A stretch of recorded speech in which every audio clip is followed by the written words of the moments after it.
travail est sur les journalistes en fait. C'est ça, la situation est là. On tire sur les journalistes, des journalistes qui sont dispersés au même titre que la foule qui se draine ici. Donc situation situation alarmante là. On tire la presse, des caméramans qui sont violentés, des journalistes qui sont cherchés des lieux, alors que nous avons le droit à l'information. C'est ce qui se passe en direct ici sur l'étang de Mermoz, et c'est une situation vraiment déplorable. Nous allons passer la parole à un autre travailleur des médias. On a vu que les forces de l'ordre ont tiré sur les journalistes qui sont en exercice de leur fonction. Alors en wolof. lan ngay wax ci loolu. waaw métti na lool ñun en tant que journaliste nekk Dak Médina métti na trop parce que ñu ngi ci moment yu difficile yoo xam ne ñu ngi fii ci angle bëgg a def suñu liggéey. Vraiment ñu ngi alerté monsieur le préfet na wax gars mi vraiment nañu arrêté ñun suñu liggéey rek la ñuy def am na suñu benn confrère boo xam ne sax lacrymogène bi ci tànk bi la dal ba mu néew daf ma frôlé te métier bi vraiment risque bu métti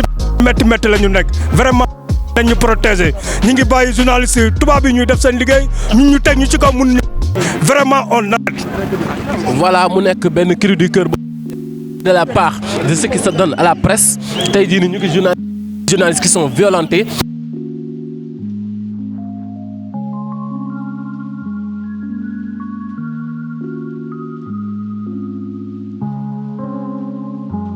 lu ñu xaar juste entraîneur la Ousmane Sonko bu fekkee bëgg nañ jàmm ci Sénégal nañ ko entraîneur bu bàyyi ko mu dem mais bu fekkee Macky Sall na mën a jëli Ousmane Sonko salfaañe ko tey ngir benn jigéen bu tilim wallahi alsi kaamil laa la jiiñal Macky Sall dina rey tey sénégalais yëpp te képp ku bëgg a défendre peuple sénégalais rek fii nga war a teew man défendre ma Ousmane Sonko barke Alquraan Karim laa wax du ma Pastef ànduma ak Ousmane Sonko notre démocratie bu ma bëgg salfaañe boobu laa bëgg défendre Sénégal tey dañoo sonn tal nañu leneen lu bokkul ay affaire caaxaan yi te Macky Sall tey amul dara tey bu dul tëj Ousmane Sonko képp ku ànd ak moom mu tëj ko te tey bari nañu Macky Sall mu jël suñu bakkan démocratie Sénégal Macky Sall tuuti na pour yàq ko. Si le Sénégal sens, Afrique va sens. Si le Sénégal tombe, toute l'Afrique va tomber. Parce que lii ab début de royaume la bu lii jàllee projet de loi bi ñëw mooy limitation du mandat. Limitation mandat après limitation mandat Macky Sall troisième mandat quatrième mandat cinquième mandat jusqu'à 2035 loolu mooy objectif bi na ko ñëpp xam bu benn Sénégalais nangu li jàll parce que lii c'est terre à terre c'est terre à terre parce que ça kenn mënu comprendre qu'est-ce qui s'est passé mœurs loolu c'est une honte pour la nation pour notre dignité pour son honte pour notre culture c'est une honte pour son aada ak seen cosaan mooy affaire mœurs parce que ba Sénégal ba léegi jëf ju ñaaw ji kenn mësu koo wax di ko defaat sanité publique bi parce que boo seetee yenn certains journalistes journal bi ñu mëkk bind affaire bi boo ko déggee da nga xam ne c'est une loolu article commandé la ñun ñëpp xam ne c'est un article commandé parce que mësuñoo gis lu mel nii ci Sénégal mësuñoo gis jëf ju ñaaw nii lu bon sax dañu ko nëbb ñu ngi xam ne sutura dëkk sutura lañ dëkk gor lañ dëkk sàmm ngor lañ dëkk diine lañu dafa am lu suñu diine digal mooy suñu borom dafa bañ njaalo ba suturaal ko wane ni kii wax ni njaalo am na te amul dañ ko dóor juróom-ñett fukki yar inna seen yar moom wax salaati su ma leen fi baat ba saadaani soxadayin fa ji dum sama ne jalda la mu wax mooy ku wax ni njaalo am na amoo ñeenti seet yoo xam dañoo ñëwandoo fekkandoo waa ji ak ndaw si ci kaw lal bi ñu fi eggee waa ji ci kaw ndaw si buñ ko waxee nañ leen duma may wane ne tuuma nag yàgg na fi c'est une première ab yonent lañ tuumaan njaalo benn homme d'affaires moo ko defoon comme homme d'affaires te lii homme d'affaires ñoo ne ci ginnaaw homme d'affaires yi nga xam ne yow lëkkaloo nguur di dund ci nguur dund ci guerre dund ci corruption di dund ci mal gouvernance li leen arrangé mooy mal gouvernance ak corruption homme d'affaires yooyu nag la ñuy bëgg mooy nguur gu mel nii di continuer parce que moo tax ñu dund di ko ne dund bu président Sonko dafa ñu andi lu bees parce que dafa bëgg ci Sénégal delloo ko Sénégal yi moo tax arrangé wul benn homme d'affaires képp ku doon dund ci di dereti gor yi ku daan naan gorote gor yi naan kati deret yi ñoom ñëpp ils sont debout pour que Sonko bañ a jàll ñoom ñëpp ñoom ñëpp ils sont debout te ñun ñi ngi ci sëriñ si ñi ngi ci communicateurs yi ñi ngi ci homme d'affaires yi ñi ngi ci ñoom ñëpp ils sont préparés pour que Sonko ne réussira pas la France les multinationales ils sont tout derrière ça parce que l'objectif mooy Afrique bu yeewoo France Hollande dafa laa jël benn expert français mu ne bu dee Sénégal. mënuñu liggéey mbas baa ngi fii coronavirus mu ngi fii depuis le démb la ñu defoon anniversaire est-ce que defuñu ko palais bi sax anniversaire coronavirus est-ce que defuñu ko palais. C'est-à-dire la question d'autorisation, dans la constitution du Sénégal, on dit que l'autorisation ne demande pas l'autorisation, on avise l'autorité. L'autorité n'a pas le droit d'interdire le rassemblement, d'interdire aussi les manifestations. Oh, ñoom xamuñu ko. ñoom xamuñu nag feebar mu ngi exister. Il faut qu'on se dise la vérité. lii ay tappale la. man appel bu may lancé sama mbokki patriote mooy nañu ànd ak dal réew mi ñoo ko bokk bu kenn yàq dara loo xamante ni Sénégal après suba dañu ko rëj donc man maa ngi lancé appel sénégalais surtout kilifa yi kilifa diine kilifa aada yi nañu wax ak Macky Sall dafa dëgër bopp bëgguñu nguur koo xamante ni président dañuy wax ak yow nga dëgër bopp loolu baaxul.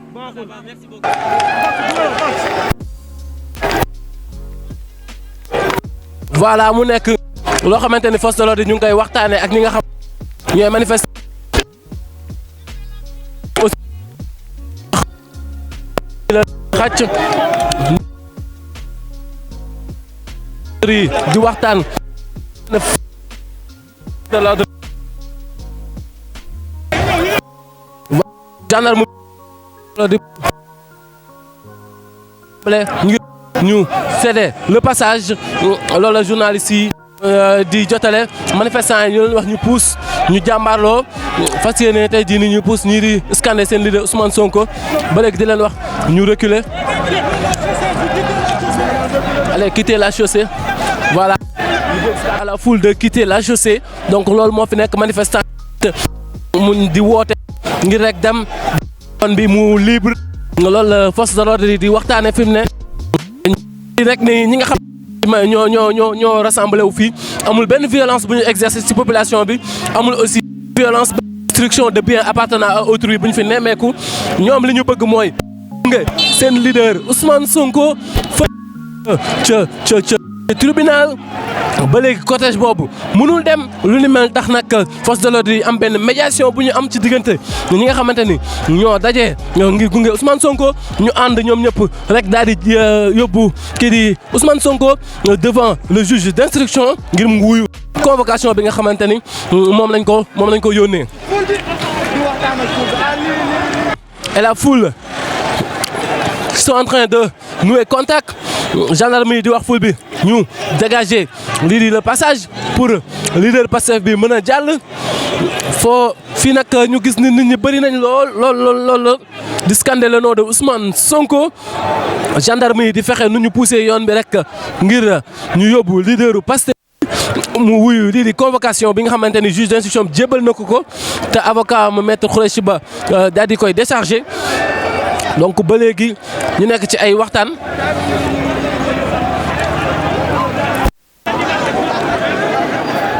allez bu ma sori de dama ma.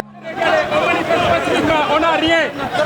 Aucun danger. Non, je leur dis que nous sommes leurs frères et leurs sœurs, que nous sommes venus. Vous leur dites simplement, je voudrais donner un message, lancer un message à nos frères et sœurs de la gendarmerie ici présente, que nous sommes là pacifiquement, qu'ils nous laissent accompagner notre leader le plus pacifiquement possible. On n'a rien, on ne casse pas, on est patriotes. C'est tout ce que nous demandons. Et puis donc voilà, il va aller répondre au juge du 8e cabinet et que la vérité et que le droit soit dit. C'est tout ce que nous demandons. Nous sommes des pacifistes, des patriotes. Nous ne cassons pas, nous ne perturbons pas. Nous sommes autant sénégalais que tout le monde. Mais nous avons un espoir à préserver, un projet à préserver et que nous ne laisserons personne nous l'enlever, cet espoir-là. Nous sommes déterminés mais très pacifistes. Voilà, c'est le mot d'ordre. Ils sont très pacifiques. Ils sont pas là pour casser. Ils sont pas là pour violenter. Ils sont là juste pour accompagner leur leader à répondre à la convocation du juge d'instruction. Donc loolu moo fi am tey jii nii ñu gis ni il y a une sorte de médiation ci diggante ñi nga xamante ni ñoo di ñi ànd ak Ousmane Sonko ak les forces de l'ordre ñoom nag woote wuñu xeex dañ ne rek dañ leen bàyyi ñu gunge seen leader Ousmane Sonko mu wuy ji juge d'instruction bi nga xamante ni woo na ko donc amul benn jafe-jafe ci loolu. On nous signale un accident. Des grenades lacrymogènes, des détonations. On entend des détonations sur la corniche ouest. Donc voilà, on parle d'accident aussi. Voilà, c'est des dommages collatéraux. Fini waxee ni am na benn accident bu am ba léegi ci yoon bi nga xamante ni manifestants yi ñoom ñu ngi doon dem ngir jëli njiital Pastef bi. Donc ñuy interpeller les sapeurs pompiers. Ñuy interpeller les sapeurs pompiers. Voilà. ñu gis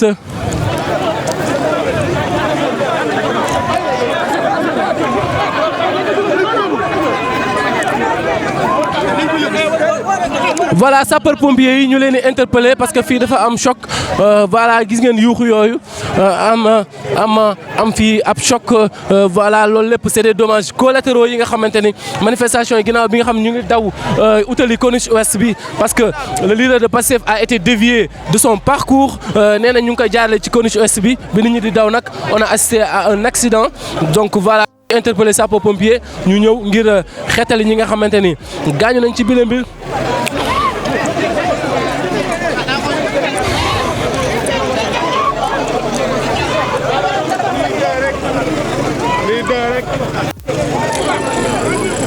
J'espère que wóor na parce que souvent choc yi bu amee on dit que dañuy mobiliser ki nga xamante ne moo def choc boobu mais ñu ngi koy def ab dégagement d'urgence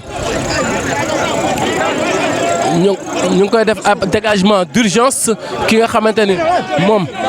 ab moto la voilà ñu gis ngeen ça c'est voilà gis ngeen ba léegi li affaire bi indi que li kenn ñaanu ko woon ci Sénégal mais aussi je crois que Ousmane Sonko yóbbu bi ñu ko yóbbu si c'était facilité par les forces de l'ordre tey du demee nii ba ñu ciy gis ay choc nit ñi ci li ki nekk ci diggante dund ak dee dégg ngeen ko jigéen kooku di yuuxu yu metti donc mu nekk ay mbir yoo xamante ne rek rafetul ci gis-gis sur la démocratie sénégalaise de manière générale on se dit que on est dans un état de droit le Sénégal est un pays démocratique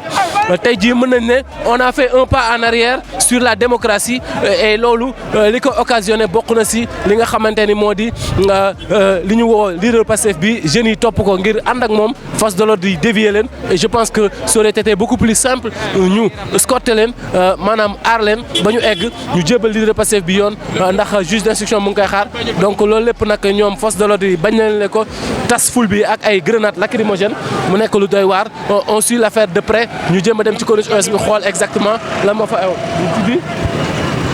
Macky Sall lu mu bañuñu ko man sama àdduna li ma gën a métti man mooy sama carte bi ma may Macky Sall man looloo ma gën a métti waaye bu yóbboo mu xam ne palais bii dina fi génn Sonko mooy diriger réew mi Sonko kaso Macky Sall armeer ya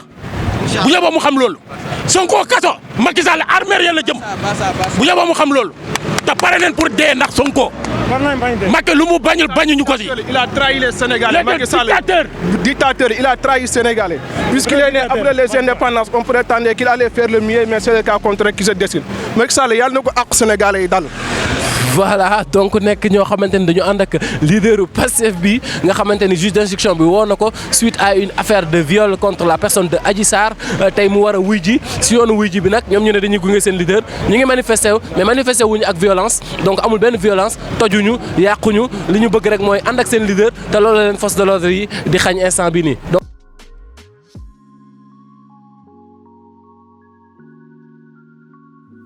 ci otom donc loolu nekk li nga xamante ne donc voilà les gens sont en train de mettre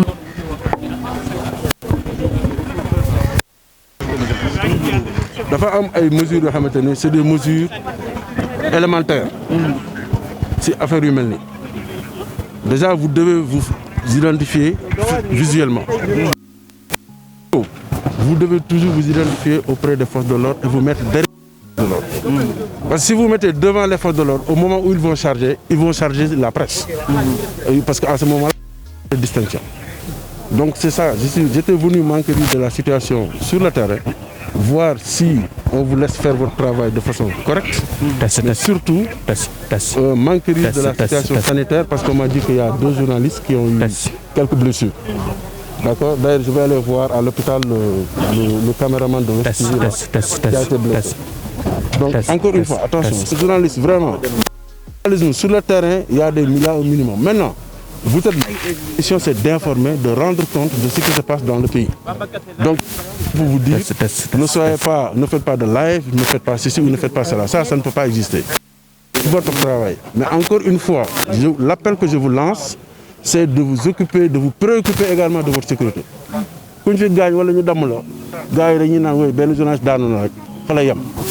Après, on va passer à autre chose. Voilà. ñu doon teewlu à l'instant kaddu Bamba Kassé nekk ci Synpics di kaasal ak yelleef ñi di journalistes yi mu wax ne on est dans une situation boo xamante ni fii dafa am benn théâtre d'opération boo xamante ni amul benn information bu jar benn journaliste di si ñàkk sa bakkan wala benn journaliste di exposer sa bopp. Il a lancé un appel à l'endroit des journalistes ne leen qu'on soit prudent, même si on a déploré le fait que des grenades lacrymogènes ont été jetées si wetu journalistes yi loolu nekk loo xamante ni lu déplorable la. Aussi il dit que après dinañu taxawal ab kuréel boo xamante ni dinañ gën a xool naka la ñuy aaree ak yelleef journalistes yi. Donc ba léegi ñu suivre ba léegi Bamba Kassé nekk ci ay déplacement ba léegi di waxtaan ak presse bi ginnaaw bi nga xamante ni jot nañ ñoo violenté donc loolu nag mu nekk loo xamante ni c'est une situation déplorable. Donc ba léegi ñu ngi nii nag en face oto Ousmane Sonko bi nekk à 20 mètres ba léegi bougéwul les forces de l'ordre sont là donc manifestants yi nekk de l'autre côté ngeen dégg seen i kàddu noonu ñu yuuxu boo ko laalee dinaa la laal donc boo ko laalee dinaa la dóor donc loolu nekk loo xamante ni mais aussi il faut signaler que ni amul benn violence boo xamante ni KSC wuñ fi oto en dépit accident bi ñu fekkee sànq la situation n'est pas aussi violente que ça gars yi dañuy kaas ni dañoo bëgg a gunge leaderu Pastef bi force de l'ordre di tas leen donc ba léegi ñu taxaw di xaarandi rek fan la cortège bi di mujjee.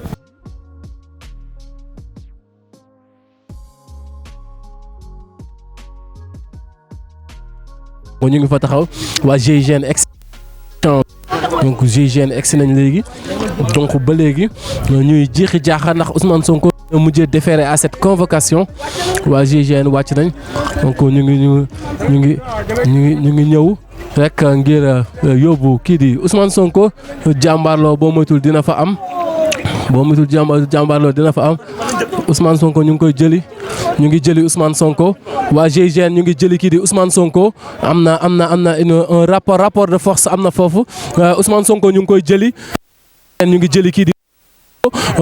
am na rapport de force ci diggante waa GIGN ak ñi nga xamante ni ñoo di garde rapproché wu Ousmane Sonko yi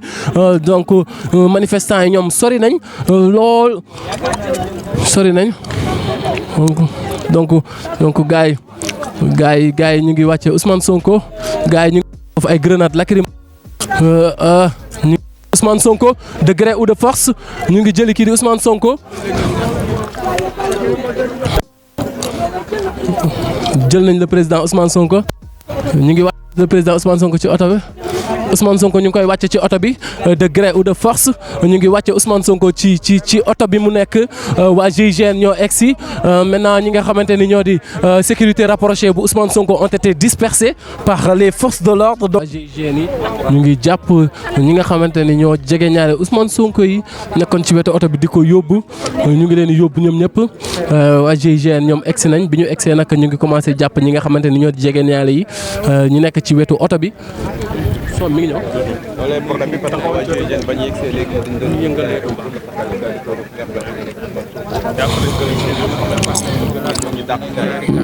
donc voilà ñu ngi yóbbu ñii di garde rapproché Ousmane Sonko yi ñu ngi leen yóbbu waa GIGN ñu ngi jàpp ñii di garde rapproché Ousmane Sonko yi benn par benn di leen yóbbu est-ce que li ñuy laaj bi ñuy laaj mooy est-ce que sax Ousmane Sonko duñ ko yóbbu de gré ou de force ginnaaw bi nga xamante ne ñii di GIGN voilà ñu ngi yóbbu garde corps Ousmane Sonko yi ñoom ñëpp ñu yóbbu benn par benn ñu waaw dóoraat nañ grenade lacrymogène ginnaaw bi ñu bëggee yóbbu gars yi de force gars yaa ngay jàmbaarloo nag fi mu ne ndax dañu bëgg a yóbbu kii di Ousmane Sonko ñu ngi jël jege naaye Ousmane Sonko yi di leen yóbbu ba léegi donc mu nekk situation bu doy waar on aperçoit le préfet de Dakar mi ngi ñëw donc voilà donc Ousmane Sonko dañ koy mujjee yóbbu de force de gré ou de force ndax waa GIGN bi ñu ñëwee ñi nga xamante ni ñooy jege Sonko yi ba léegi lu doy waar la ñu ngi nii ba léegi gendarme yi di wax na ñi nga xamante ni ñoo di force de l'ordre journalistes yi ñu Ousmane Sonko va passer loolu nag mi ngi am ginnaaw bi nga xamante ni GIGN egsi nañ donc GIGN nag bi ñu egsee ñoom dañoo ñëw rek ne na journalistes yëpp dem ba action bi voilà les forces de l'ordre sont là juste derrière donc di dàq ñi nga xamante ni ñoo di journalistes yi donc voilà ngir rek journalistes yi pousse. La situation est un peu tendue. Ousmane Sonko qui était convoqué à 9h à 11h33 jusqu'à présent la situation n'est pas encore décantée.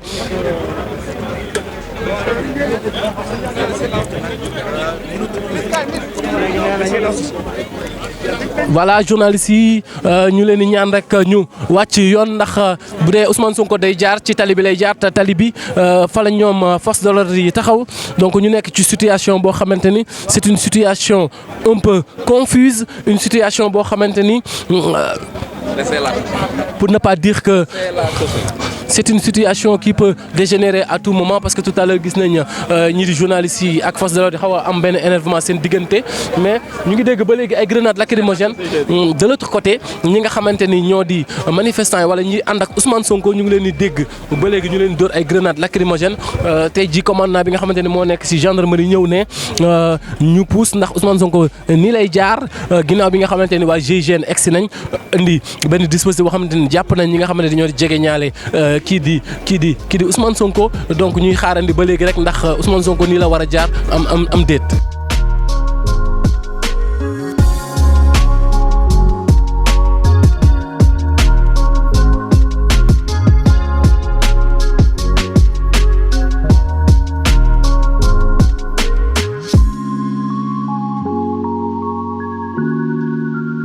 voilà mi ngi nii nag fi mu ne fourgonnette dragon bleu bu gendarmerie bi di jàll voilà fourgonnette bleu bi di jàll gendarme yi taxaw mu nekk loo xamante ni force de l'ordre yi ñëw naan journaliste yi nañ yéeg ci trottoir bi ndax tali bi ci yoon bi la Ousmane Sonko war a jaar maintenant la grande question qu'on se pose Ousmane Sonko a été amené de force ou pas c'est là on met un point d'interrogation en tout cas un extraordinaire dispositif sécuritaire a été déployé aujourd'hui par la gendarmerie des fourgonnettes blindées voilà un personnel bi nga xamante ni bëri nañ lool takku nañ ñëpp a ngi fii nii taxaw di xaarandi la xaw ca rond point bale ndax boobu ba tey leader Pastef bi gisuñu ko tey it mu nekk loo xamante ni ay jege ñaaleem jàpp nañ leen laata gendarme yi di ñu éloigner des lieux ñu ngi doon gis ñuy def ay arrestation di jàpp ñi nga xamante ni ñoo di garde rapproché wu Ousmane Sonko est-ce que tey jii njiitu Pastef boobu dañ ko yóbbu de gré ou de force ba léegi xamuñu condition bi ñu ko yóbbee te loolu nag mi ngi am ginnaaw bi nga xamante ni waa GIGN egsi nañ ko yaa am benn cortège buy mel ni luy dessiné wu voilà ñuy ba léegi ñuy ndege ni rek lan moo nar a xew fii ci corniche ouest bi manifestants yi ñoom ñu ngi de l'autre côté sànq ñu ngi doon dégg ay grenades lacrymogènes il y a benn importance dispositif sécuritaire bu ñu déployé ci côté boobu yaakaar naa rond-point Mermoz bi yoon nga xam ne moo di journalistes yi on était entre deux files de gendarmerie yoo xamante ni ñu bloqué ñu toog presque 2 heures de temps yoo xamante ni exercé wuñu ñu bloqué ñu donc amuñu raison ñu ngi dëpp ñu tere ñu accès ci yoon bi nga xamante ni fa la manifestants yi nekk ak ci yoon bi nga xamante ni moo jëm ci corniche ouest bi instant bi ni gendarme yi nee nañ encore ñu dëppaat encore donc la presse est complètement muselée sur ce coup on parvient même pas à faire notre travail correctement et des questions vraiment il est temps de se poser des questions yoo xamante ne xamuñu lu tax donc journalistes yu bëri ñu ngi fi taxaw nee nañ la presse vient d'être libérée donc après 2 heures de temps ñu taxaw donc mu nekk situation bu metti donc voilà ñu taxaw xaar exactement la ñuy wax ñu ngi beneen beneen contingent mi ngi ñëwaat ñu ngi foncé di ñëwaat ci journalistes yi ñi nga xamante ni ba léegi ñu ngi fii nga xamante ni fa la rond-point bi Ousmane Sonko nekk taskatu xibaar yi ñu yóbbu leen ba ci beneen cat bi ñu toog foofu ñoom ñëpp voilà mu nekk lu doy waar mënuñu dem mënuñu dikk ñun taskatu xibaar yi donc mu nekk lu doy waar loo xamante ni c'est inquiétant quand la presse est muselée de cette manière donc mënuñu dem mënuñu dikk on peut pas cueillir les informations qui se passent à l'autre côté donc mu nekk lu doy waar. Journalistes yi pour ñu jaar ci benn mbedd maintenant est-ce que les journalistes doivent est-ce que journalistes yi dañoo war a sori li nga xamante ni moo di fi théâtre bi amee fi mbir yi amee donc loolu nekk lu doy waar loo xamante ni tamit c'est une question à se poser ñu bëgg génne journalistes yi ci champ bi voilà donc ba léegi ñun journalistes yi ñu taxaw fii nga xamante ni fii la affaire bi amee am na yenn journalistes yu ñu bëgg a jàddal ci koñ benn mais ñun dañuy taxaw fii pour mën a xam exactement ce qui se passe li nga xamante ni mooy xew fii ci rond-point Mermoz bi donc journalistes yi ñu bëggoon leen génne fi ñu leen tegoon depuis 2 heures de temps bëggoon leen yóbbu journalistes yi bañ dëppaat nañ parce que dañu bëggoon génne ci tali bi nga xamante ni fii la Ousmane Sonko war a jaar donc ñu bañ ñu ngi desandi ba léegi fi nga xamante ni fa la ñu mën naa ne tëj sax laa koy wooye parce que toog nañ fi presque 2 heures de temps yoo xamante ni demuñu dikkuñu waxuñ ñu dara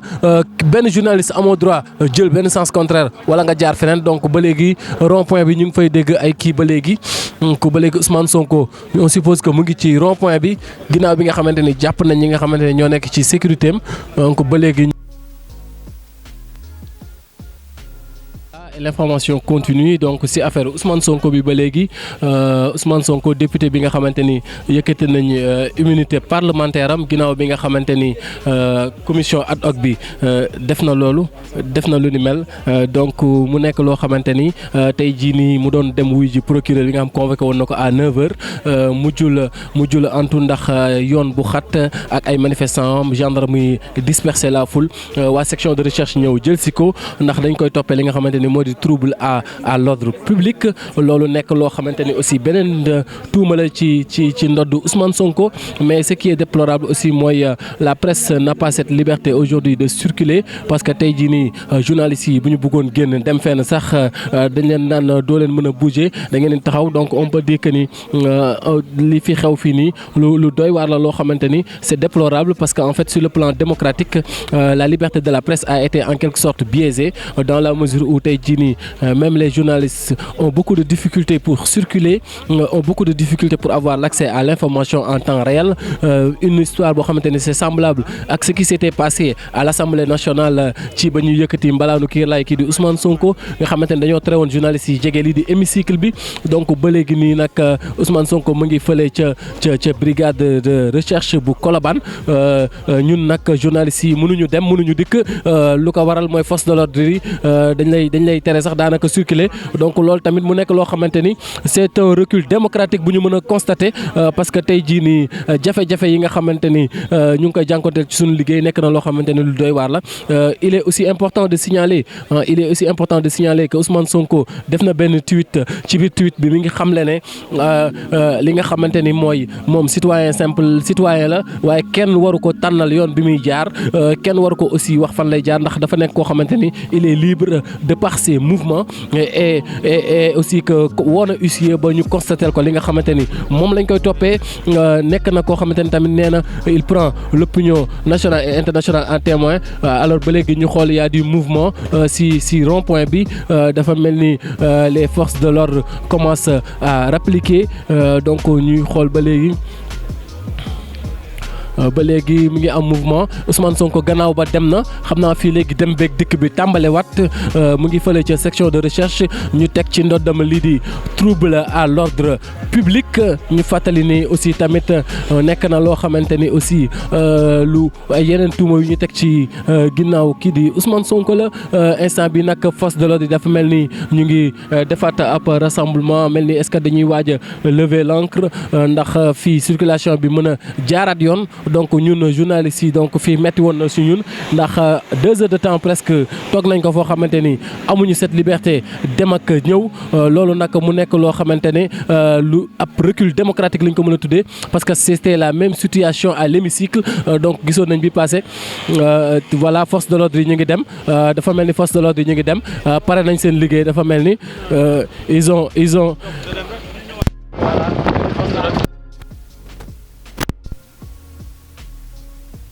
force de l'ordre yi ñu ngi dellu ginnaaw ñu ngi dem dafa mel ni ñoom pare nañ Ousmane Sonko gannaaw ba dem na donc force de l'ordre yi fi mu ne xanaa war na mën a bàyyi journalistes yi ñu dem naka force de l'ordre yi fi mu ne war na mën a bàyyi journalistes yi ñu dem voilà donc mi ngi noonu ba léegi donc ba léegi force de l'ordre yi ñu ngi déewante donc xamuñu ndax dañuy dem wala dañuy barricade ñi di journalistes yi ba léegi donc maintenant instant bii nii fi ñu toll nii nag journalistes yi ci seen jëmmi bopp dafa mel ni ñoom lañ téye ndax ñun ñoo amatul liberté d'aller et de venir ñun ñoo amatul liberté pour dem circuler ñun ñoo amatul liberté pour dem témoin ji li nga xamante ni moo di fee yi am ñun ñi nga xamante ni on est là pour le peuple on peut dire que la presse a été un peu aussi muselée sur ce coup comme ce qui s'était passé à l'hémicycle la dernière fois donc c'est cette même situation qui vient de se reproduire tey ji donc journalistes yi Ousmane Sonko dem na fële ca section de recherche donc instant bi nii ñuy toppandi rek xool lan moo nar a xewaat pour trouble à l'ordre public donc force de l'ordre yee ngi répliquer.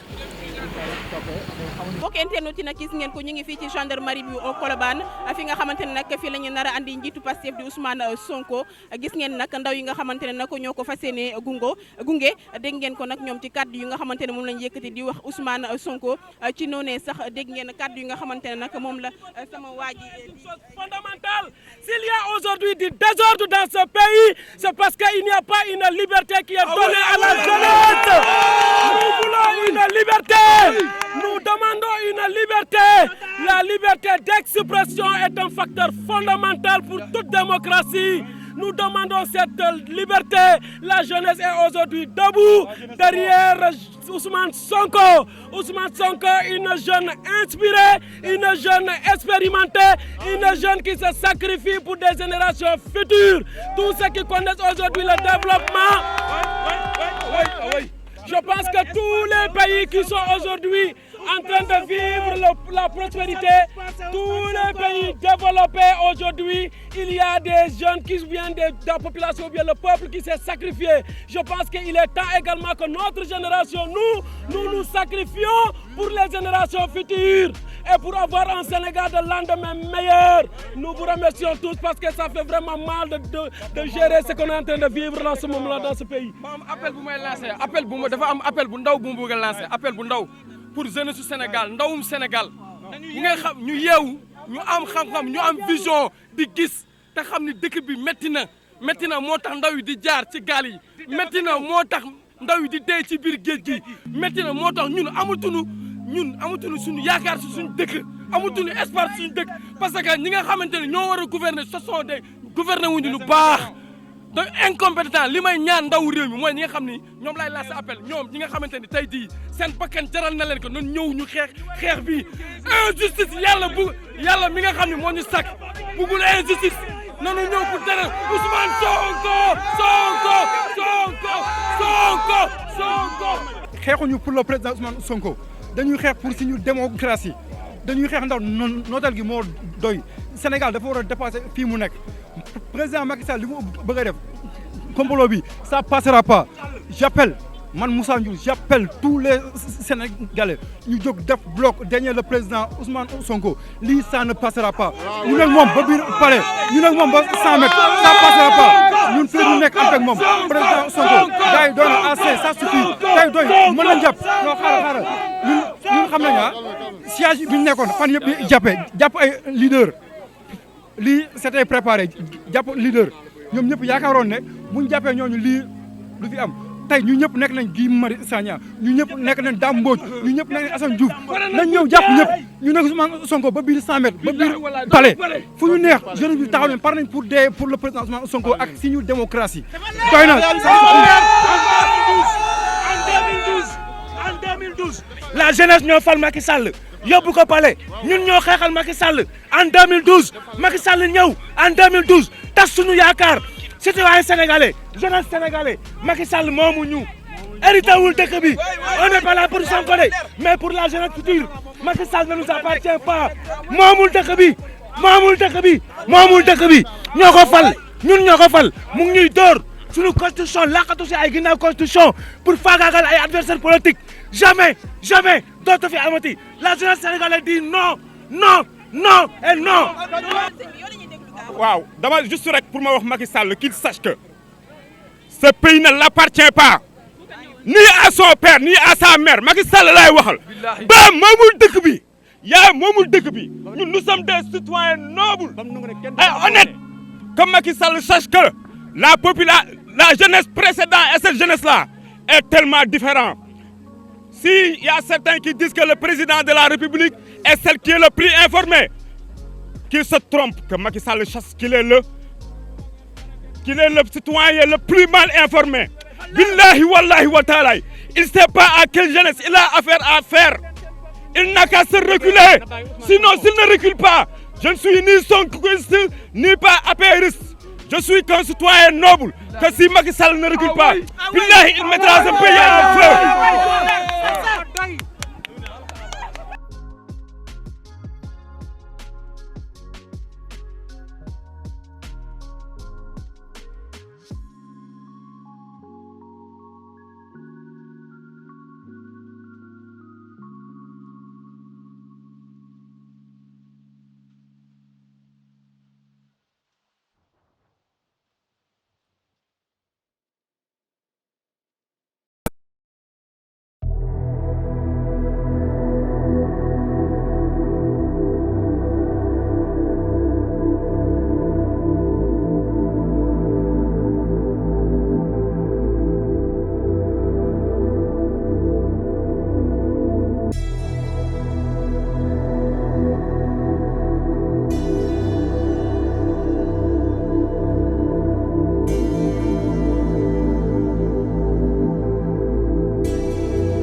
jamono njiiti jamonool gëmu jot te duñ fi jóg ni jàngoro Covid bi woone cuuna yi ku toog ñu rek ci puuna yi signé accord ci paix gën a gën suñu économie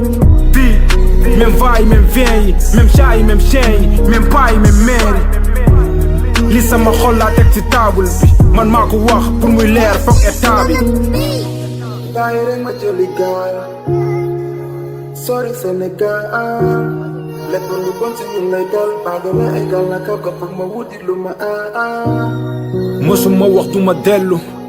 dama ni woon fasatuma yéene du càggan ni wax ji leerul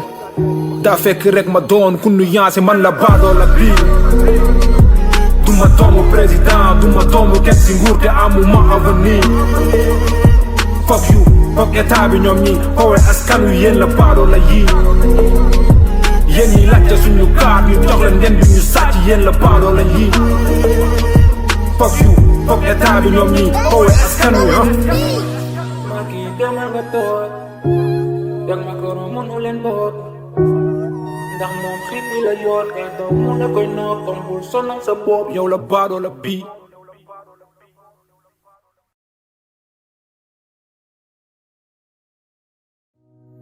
wallahi lazim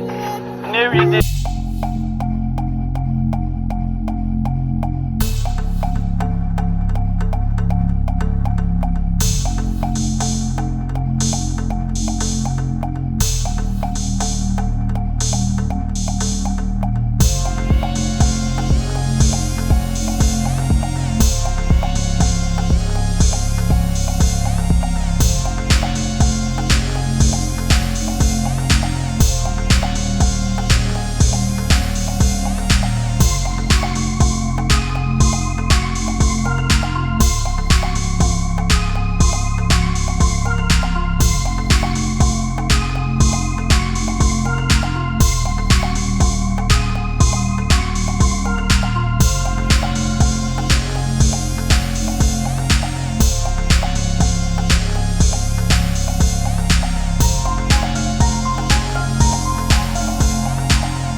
mu la koy noppam bul sonal sa bopp yow la baadoo la bii. jëlal mbokk internet yi nag gis ngeen ko. wallahi lancé néew yi di mbokk internet yi nag gis ngeen ko Ousmane Sonko ngi noonu Ousmane Sonko ngi noonu nag ci oto bi Ousmane Sonko ngi noonu ci oto bi nag di wàcc gis ngeen ko mu ngi noonu di wàcc mu ngi noonu di wàcc ñu bëgg leen fàttali nag ñi nga xamante ne nag ñooy oto bu ñuul mbokk internet nag gis ngeen ko Ousmane Sonko ngi noonu di wàcc muy noonu nag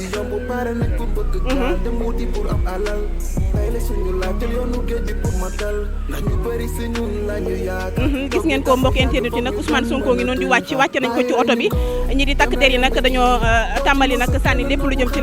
lacrymogène yi wala gaz lacrymogène yi ba askan yi nga xamante ne yi tamit ñoo nekkoon fii ñoom ñëpp dañoo mujjee daw gis ngeen ko population bi nga xamante ne ñoom ñëpp ñoo génnoon doon soutenir kii di Ousmane Sonko ñoom ñëpp dañoo daw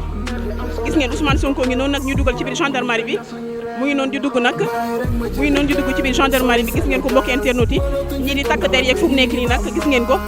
dàq nañu askan wi nga xamante ne ñoo nekkoon fii yëpp ci alentour Colobane sax wala fii nga xamante ne nag mooy ci gendarmerie bu Colobane bi fi mu nekk nii nag kenn nekkatu fi fu mu nekk nii nag gis ngeen ko mbokk yi kenn nekkatu fi nag askan wi yëpp daw nañu fatu ñoom ñëpp nag daw nañu fatu gis ngeen takk der yi fu mu nekk nii nag ñoom ñëpp armé fu mu nekk nii nag ñoom ñëpp armé tàmbali nañ sax di génne lépp lu jëm ci gaz lacrymogène nag fii yëpp commencé nañ di ko sànni ay grenade lacrymogène gis ngeen ko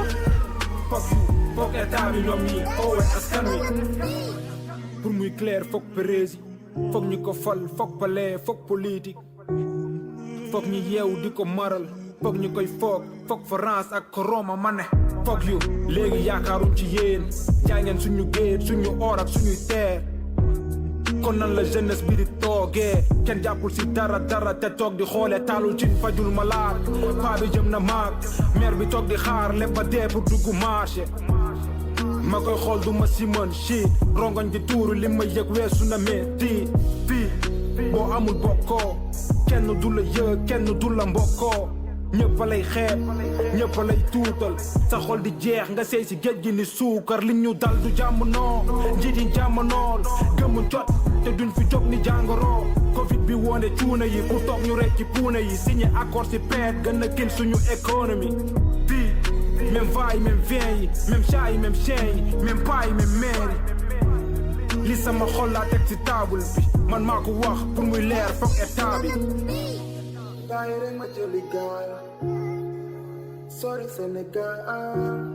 lépp lu bon si ñun lay dal baado la égal na kaw ko foog ma wuti lu ma mësuma wax du ma dellu te man ni woon fasatuma yéene du càggan ni wax ji leerul daa fekk rek ma doon ku nu yaase man la baadoo la bii du ma doomu président du ma doomu kenn si nguur te amuma avenir fuck you foog état bi ñoom ñi xoowe askan wi yéen la baadoo la yii yéen ñi laajte suñu kaat ñu jox leen ngeen bi ñu sàcc yéen la baadoo la yii fuck you foog état bi ñoom ñi xoowe askan wi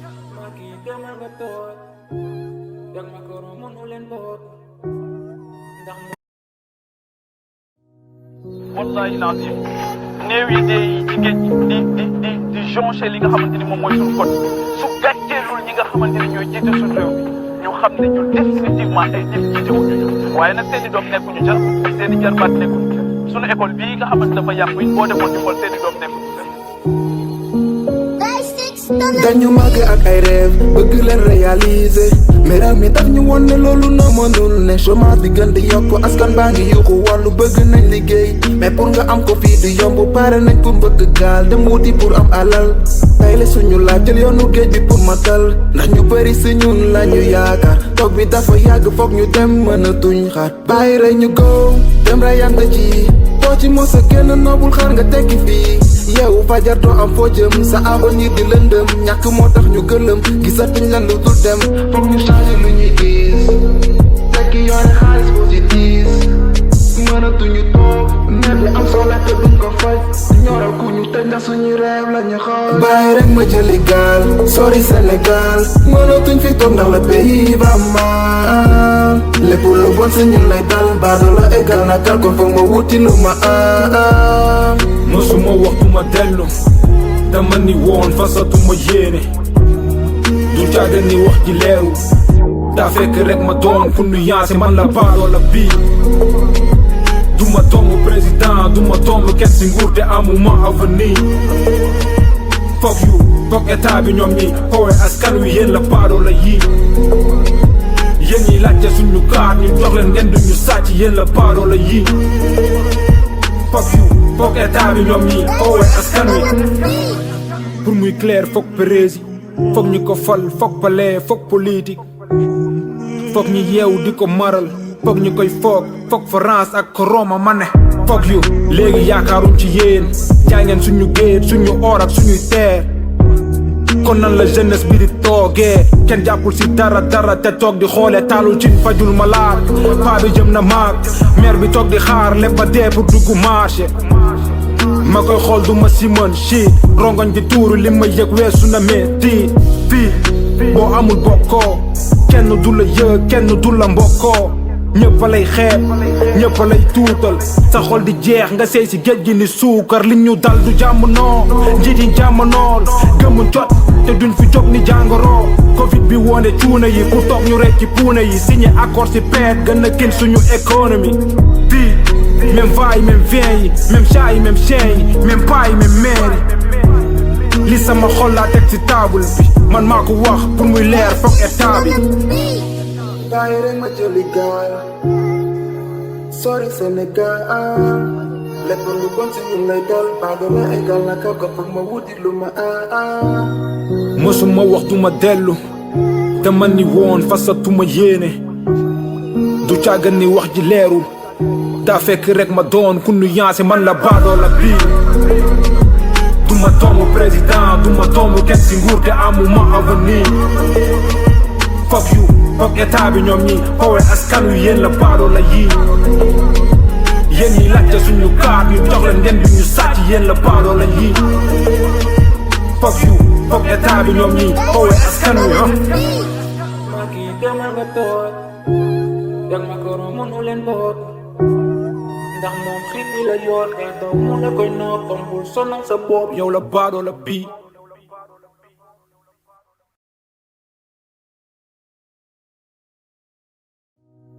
wallahi naazim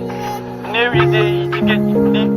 di jonché li nga xamante ni moom mooy suñu côté su gàcceelul ñi nga xamante ni ñooy jiite suñu réew mi ñu xam ne ñun définitivement ay nit jiite wuñu ñu waaye nag seen i doom nekkuñu ca seen i jarbaat nekkuñu ca suñu école bii nga xamante dafa yàqu it boo demoon di xool seen i doom nekkuñu ca.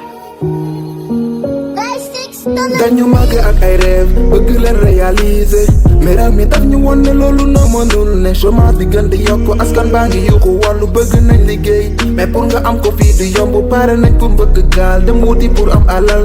tey la suñu laaj jël yoonu géej bi pour matal ndax ñu bëri si ñun la ñu yaakaar toog bi dafa yàgg foog ñu dem mënatuñ xaar bàyyi rek ñu go dem rayante ci too ci mos a génn noobul xaar nga tekki fii yow fajar doo am foo jëm sa avenir di lëndëm ñàkk moo tax ñu gëlëm gisatuñ lan lu dul dem foog ñu changer lu ñuy gis tekki yoone xaalis positif mënatuñu toog ne bi am solo te duñ ko faj ñoral ku ñu tëj ndax suñu réew la ñu xool bàyyi rek ma jëli gaal sori Sénégal mënatuñ fi toog ndax le pays va mal lépp lu bon si ñun lay dal baado la égal na kal kon foog ma wuti lu ma am mësuma wax du ma dellu dama ni woon fasatuma yéene du caaga ni wax ji leeru daa fekk rek ma doon ku nu yaase man la baadoo la bii du ma doomu président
fajar doo am foo jëm sa avenir di lëndëm ñàkk moo tax ñu gëlëm gisatuñ lan lu dul dem foog ñu changer lu ñuy gis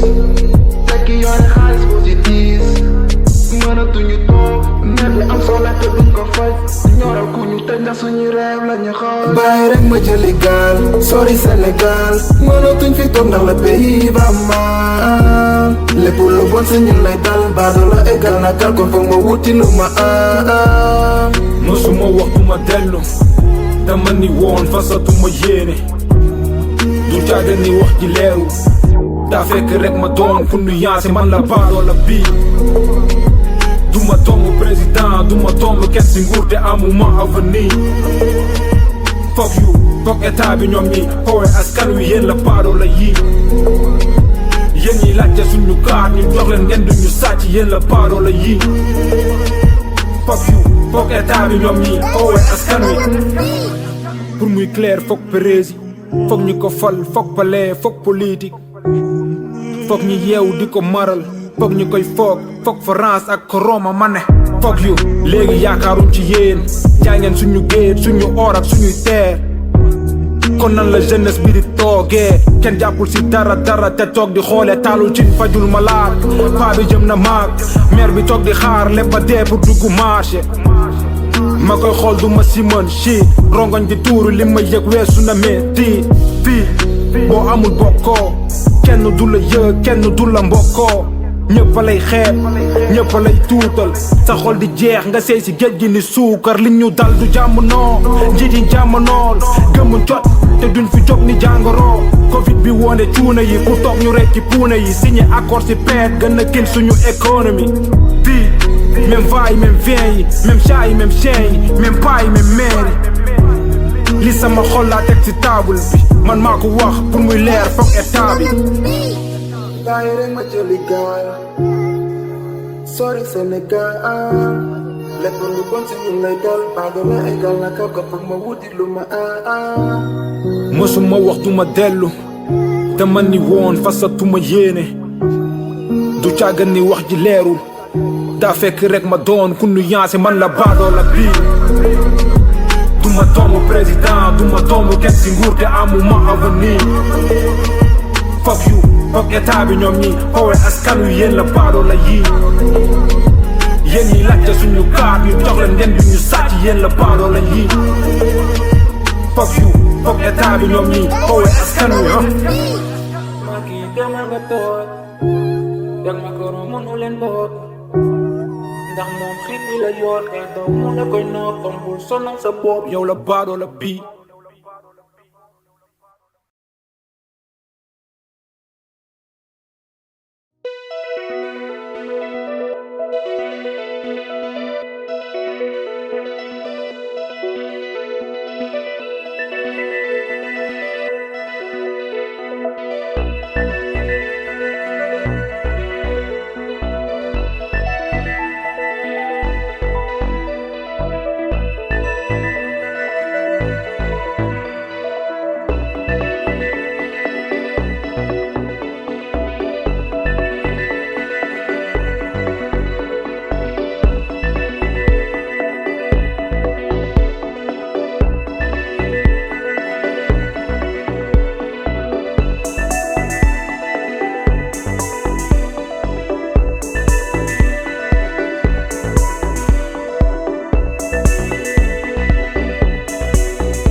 doole taalul cin fajul malaat paa bi jëm na maag mère bi toog di xaar lépp a dee pour dugg marché ma koy xool du ma si mën shit rongoñ di tuuru li ma yëg weesu na metti fii boo amul bokkoo kenn du la yëg kenn du la mbokkoo ñëpp lay xeeb ñëpp lay tuutal sa xol di jeex nga sey si géej gi ni suukar li ñu dal du jàmm noo njiit yi jàmm nool gëmu jot te duñ fi jóg ni jàngoro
bàyyi rek ma jëli gaal sori Sénégal mënatuñ fi toog ndax le pays va mal lépp lu bon si ñun lay dal baado la égal na kal kon foog ma wuti lu ma am mësuma wax du ma dellu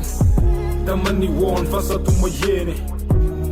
du caaga ni wax ji leeru daa fekk rek ma doon fu nu yaase man la baado la bii du ma doomu président.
ngeen ko nag mbokk yi jamono ji ñuy wax ak yéen nag fii ci Colobane moom tàng na jër jër mu mel ni sax ndaw yi nag dañoo gën a déterminé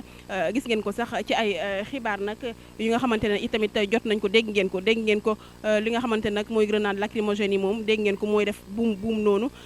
fu mu nekk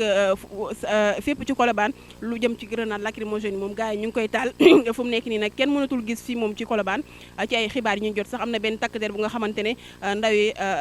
gaañ nañ ko ndaxte kat dañ ko sànni xeer ba deret ji fu mu nekk ni moom da koo sang jot nañ ci ay xibaar yi tamit fële ci université Cheikh Anta Diop bu Ndakaaru am na benn takk der bu nga xamante ne itamit ñi nga xamante ne ñooy ndongo yi mën nañu sax dañ koo kidnappé foofu waaye xam naa ni tey jëlee moom li ni mel gëj naa am fii ci Ndakaaru rawatina fii ci Colobane ñu bëgg leen a fàttali itamit ni kii di Ousmane Sonko moom mu ngi ci biir gendarmerie bi ndaxte sànq gis ngeen ko ba mu wàccee ci oto bi gars yi nag dañoo gaawantu rek dugal ko ci biir gendarmerie bi fu mu nekk nii nag xamuñu nag lan la fay def xamuñu tamit lan lañ koy laaj wala sax lan la fay wax waaye jamono ji ñuy wax ak yéen kii di Ousmane Sonko mu ngi ci biir gendarmerie bu Colobane. avenue bi nga xam moo jëm ci avenue Cheikh Anta Diop mu nekkoon ay manifestation yoo xamante ni jot na fee am sànnante xeer ci diggante gendarmerie ak ñi nga xamante ni ñoo ànd ak kii di Ousmane Sonko ba tax gis ngeen xeer yi fii ñu gis gendarmerie yi sax di tonni xeer yi nga xamante ni moo amaloon manifestation yi fii nii mu metti woon lool ñu mel ni lu barricadé woon la presse ci ginnaaw journalistes yi ñu ci bari yëguñu li xewoon fii parce que on était barricadé derrière donc entre des gendarmes yoo xamante ni mënuñu bouger donc mu nekk nekkoon loo xamante ni aussi luy delloo ginnaaw lii di presse sénégalaise la parce que ça c'était des trucs à montrer mais aussi à dénoncer ñu gis ngeen grenade lacrymogène bi di arme gendarme yi nga xool xeer yi fii donc fii metti woon na lool ci yóbbu Ousmane Sonko bi donc ginnaaw bi loolu nag kii di Ousmane Sonko ñu yóbbu ko fële nga xamante ni moo di section de recherche di ko toppee li nga xamante ni moo di trouble à l'ordre public moom mi nga xamante ni juge d'instruction da ko waroon a déglu ci mbirum Adji Sarr tey mu waroon dem à 9h maintenant c'est aux environs de 12h30 lañ ko yóbbu fële ca session de recherche di ko toppee li nga xamante ni moo di trouble à l'ordre public loolu nag day wane ni rek bon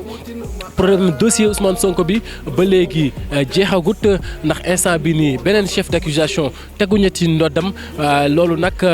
ñu fàttali rek ni Ousmane Sonko juge d'instruction mu ngi ko woowoon ginnaaw bi nga xamante ni levé nañu immunité parlementaire am loolu taxoon mu décidé woon ne day wuy ji bi nag ay jegeñaaleem sympathisant ak ñi bokk Pastef ne ñoom Ousmane Sonko buy dem dañ koy gunge boobu moo waraloon lii lépp ba gendarme yi jàmbarloo ci bu baax ak ñi nga foog état bi ñoom ñi oowee askan wi pour muy clair foog prési foog ñu ko fal foog palais foog politique foog ñu yeewu di ko maral foog ñu koy foog France ak Roma ma ne foog yu léegi yaakaaruñ ci yéen jaay ngeen suñu géej suñu or ak suñuy terre kon nan la jeunesse bi di toogee kenn jàppul si dara te toog di xoolee taalul ci fajul malaat paa bi jëm na maag mère bi toog di xaar lépp a dee pour dugg marché ma koy xool du ma si mën shit rongoñ di tuuru li ma yëg weesu na metti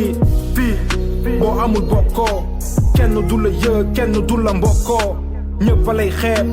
ñëpp a lay tuutal sa xol di jeex nga sey si géej gi ni suukar li ñu dal du jàmm noo njiit yi jàmm nool gëmu jot te duñ fi jóg ni jàngoro Covid bi woone cuuna yi ku toog ñu rek ci puuna yi signé accord si paix gën a gën suñu économie fii même va yi même vient yi même chat yi même chien yi même paa yi même mère yi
te man la baadoo la bii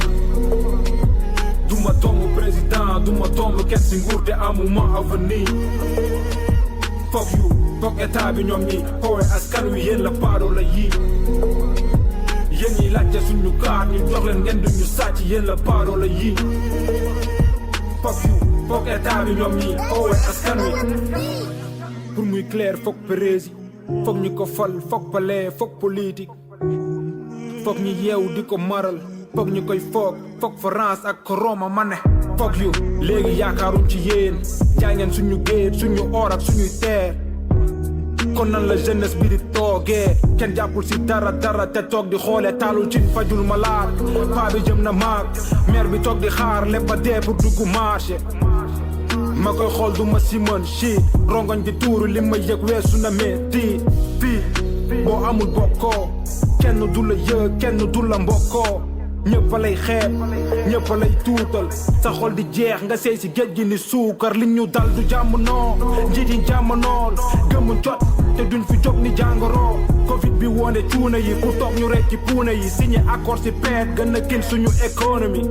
fii même va yi même vient yi même chat yi même chien yi même pas yi même mère yi